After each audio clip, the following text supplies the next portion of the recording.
Πέρσες. Πέρσες. Πιστοί από τους πιο πιστούς. Πέστε μου, από ποιον πόνο πονάει η πόλη. Στενάζει, χτυπιέται, σκίζεται η γη. Τρομάζω βλέποντας την ομόκλινή μου πλάι στον τάφο μου. Μα δέχτηκα πρόθυμα τις χωρές της. Κι εσείς φρυνείτε με φωνές που τις νεκρές ψυχές αναρριγούν κι έτσι καλώντας με φέρατε πίσω. Δεν είναι εύκολος ο γυρισμός από εκεί. Του κάτω κόσμου οι θεοί ξέρουν να παίρνουν κι όχι να επιστρέφουν. Όμως εκεί κάτω με τιμούν και μ' άφησαν να έρθω. Λοιπόν, μίλησε γρήγορα, βιάζομαι, δεν πρέπει να αργήσω. Ποια καινούργια συμφορά βρήκε τους Πέρσες. Δεν τολμώ να σε κοιτάζω στα μάτια.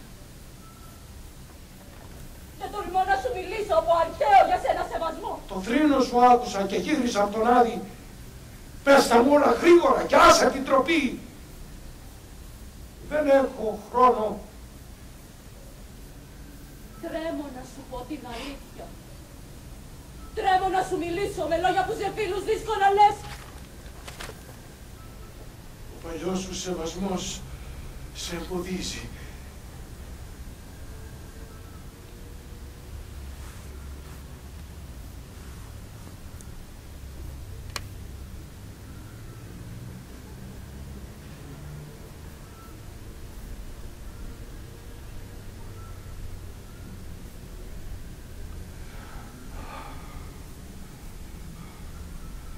Τότε εσύ, σεβάσμια και αρχοντική γυναίκα, πάψε να κλαις και μίλησέ μου καθαρά. Στους ανθρώπους έρχονται και οι ώρες της συμφοράς, όταν η ζωή τους μακρύνει πολύ. Άλλες από τη θάλασσα έρχονται, άλλες από τη στεριά. Εμείς οι άνθρωποι πρέπει να τις προσμένουμε.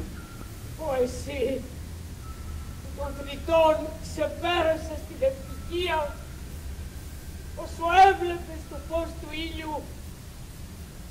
Συλλευτός ήσουν ανάμεσα στους Πέρσες και σαν Θεός δοξάστηκες. Η μακάρια ζωή γεύτηκες και διέφυγες πριν να δεις το μέγαν κακό. Η αλήθεια Μαρία δεν θέλει λόγια πολλά. Η δύναμη των Περσών έσβησε. Από κάποια αρρώστια ή εμφύλιο σπαραγμό. Δεν χρειάστηκε τίποτα. Η Αθήνα φρόντισε γι' αυτό. Ποιος από τα παιδιά μου ήταν ο ηγέτης του στρατού? Ο ορμητικός Ξέρξης, σαρώνοντας όλη τη χώρα. Με ναυτικό ή πεζικό? Τόλμησε ο δύστιχος αυτή την τρέλα. Ήτανε μέτωπο διπλό με 2 στρατεύματα. Και πώς κατάφερε να περάσει τόσο στρατό? Γεφύρωσε τον κορμό της Έλλης και τον έκανε πέρασμα. Τόλμησε να κλείσει το Μέγα Βόσπορο. Ίσως κάποιος θεός χάρισε την ιδέα. Μέγας Θεός, αλήθεια, μικρής ιδέας. Μεγάλο το κακό που άφησε. Και τι απόγεινε ο στρατός? Ναυάγια ο στόλος. Χαμένη στρατοκόπη ο πεζικός στρατός. Ένας ολόκληρος λαός χάθηκε από το δόρυ. Και έμειναν τα σούσα να κλαίνε, ορφανεμένα από άντρες. Δεν έχουν πια προστάτη, ούτε υπερασπιστή. Ο λαός στο βακτρίο δεν έχει αύριο. Δεν απόμεινε τίποτα εκτός από μας που είναι σαν τίποτα. Καταραμένος αυτός που αφανίζει τα νιάτα των συμμάχων του. Λένε πως μόνος και έρημος ο Ξέρξης με λιγοστούς άντρες. Τι έκανε, τι απόγινε, ελπίζει σε σωτηρία. Έφτασε στη γέφυρα που ένωσε τις δυο στεριές. Την πέρασε ζωντανός, βρίσκεται στην Ασία. Αυτοί που φτάσαν έτσι λένε. Δυστυχώς, γρήγορα βγήκαν οι χρησμοί αληθινοί. Ο γιος μου φρόντισε γι' αυτό. Κι εγώ που ευχόμουν οι θεοί να αρχίσουν να βάλουν τέλος. Αλλά όταν κάποιος θέλει να χαθεί, του δίνει χέρι και ο Θεός.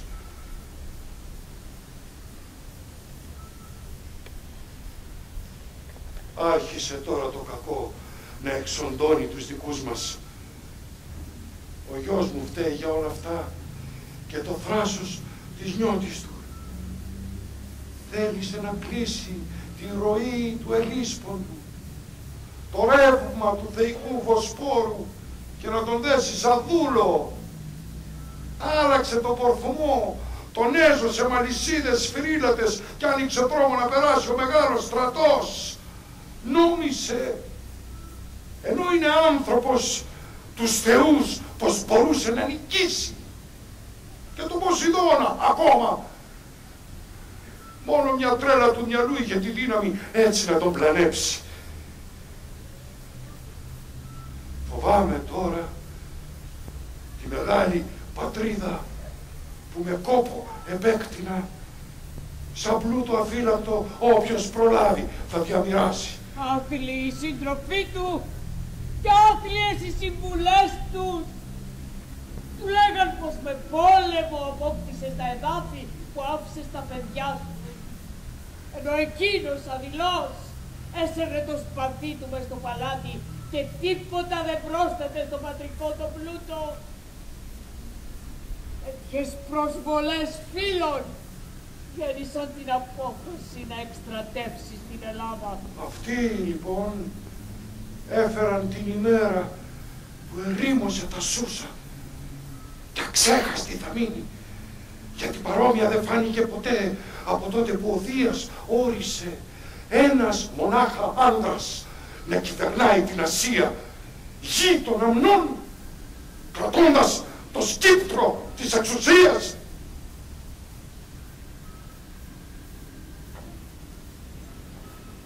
Ο πρώτος αρχηγός του στρατού ήταν ο Μήδος και το έργο του ολοκλήρωσε ο γιος του, γιατί είχε μυαλό που κυβερνούσε της ψυχής τα πάθη. Τρίτος βασίλεψε ο Κύρος, άντρας καλότυχος, έφερε την ειρήνη στους συμμάχους και τους Λιδούς υπόταξε και τους Φρίγες και με τη βία απόκτησε όλη την Ιωνία, αλλά επειδή ήταν συνετός, οι θεοί δεν τον εχθρεύονταν. Ο γιος του ήταν ο τέταρτος αρχηγός του στρατού. Πέμπτος κυβέρνησε ο Μάρδος, που ήταν τροπή για την πατρίδα και τον αρχαίο θρόνο. Αυτόν με δόλο μέσα στο παλάτι τον σκοτώσαμε, εγώ και ο άξιος Αρταφρένης, κάνοντας έτσι το χρέος μας.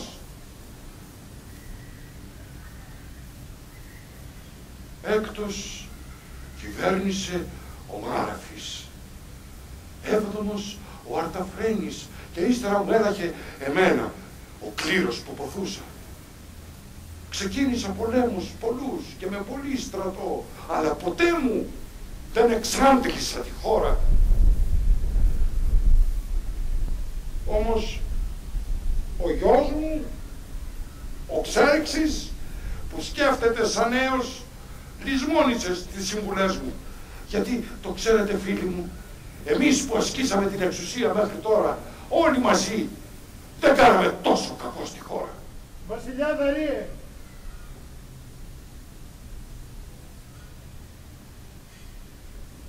τι συμπεραίνεις? Ύστερα από όλα αυτά, πώς ο λαός της Περσίας μπορεί να ευτυχήσει? Να μην εκστρατεύσετε ξανά στη χώρα των Ελλήνων. Εκείνοι έχουν συμπολεμιστεί τη γη τους. Πώς γίνεται να πολεμάει η γη? Μικρή η γη σκοτώνει με πείνα τους πολλούς. Αν θα στέλναμε μικρό στρατό, διαλεκτό και ελαφρά οπλισμένο. Μα ούτε και εκείνοι που έμειναν εκεί δεν θα μπορέσουν να γυρίσουν πίσω. Δεν πέρασε τον Ελίσποντο ολόκληρο το στράτευμα. Μονάχα λίγοι. Αν κρίνει κανείς σωστά τα μηνύματα των θεών και όσα έχουμε μάθει ως τώρα. Αν είναι σωστά αυτά που γνωρίζουμε, τότε ο γιος μου Ξέρξης άφησε πίσω του στρατό, εκλεκτό, να συνεχίσει τον πόλεμο. Μα οι ελπίδες του είναι πλάνες. Σίγουρα τώρα βρίσκεται κοντά στον ποταμό Ασοπό, που ποτίζει την Πεδιάδα και κάνει πλούσια τη γη των βιωτών. Εκεί η πιο μεγάλη συμφορά τον περιμένει. Τιμωρία στην έπαρση και στους άθεους τρόπους, γιατί αυτοί όταν πήγαν στην Ελλάδα δεν τράπηκαν να κλέψουν των θεών τα αγάλματα και τους ναούς να κάψουν. Αφανιστήκανε οι βομοί, τα ιερά των θεών γκρεμιστήκαν και σκορπίστηκαν πάνω στο χώμα. Μα όσο έκαναν κακό, το ίδιο θα πάθουν. Τα χειρότερα έρχονται. Η συμφορά ακόμα αναπλήσει. Θα είναι τόσο μεγάλη η σφαγή από τη Λόγχη τη δωρική, που αίμα πηχτό θα ποτίσει τη γη των πλατεών και άφωνη η σωρή των νεκρών ως την τρίτη γενιά θα διδάσκουν. Οι άνθρωποι χωρίς έπαρση πρέπει να ζουνε, γιατί όταν ανθίζει η έπαρση καρπίζει το στάχι του ολέθρου και δάκρυα τότε θερίζεις.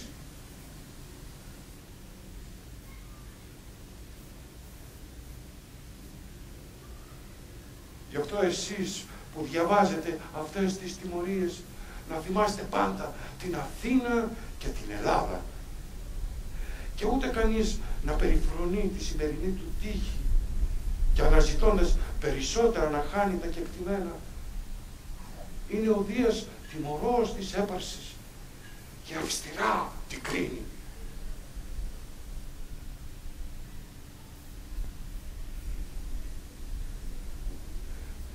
Γι' αυτό εσείς που έχετε το χρήσμα της σοφίας, συμβουλέψτε το γιο μου να πάψει πια να προσβάλλει με τόση έπαρση τους θεούς.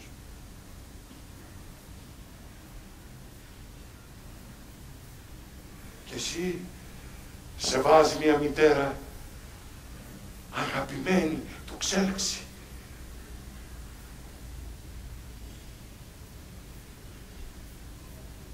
Πήγαινε στο παλάτι, φέρε την πιο ωραία φορεσιά, το γιο σου να υποδεχτείς. Από τον πόνο του έσκησε τα πολύχρωμα ρούχα του και από το κορμί του κρέμονται κουρέλια.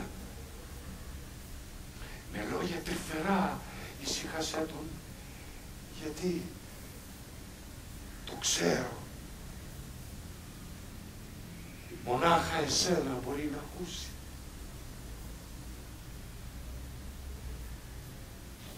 Εγώ ξαναγυρίζω στην αγκαλιά της γης.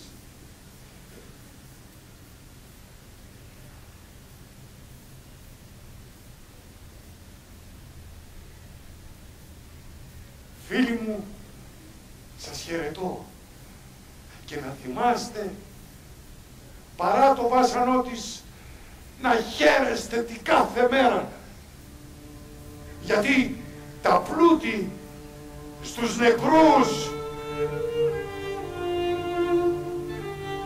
διόλου δεν ωφελούνε.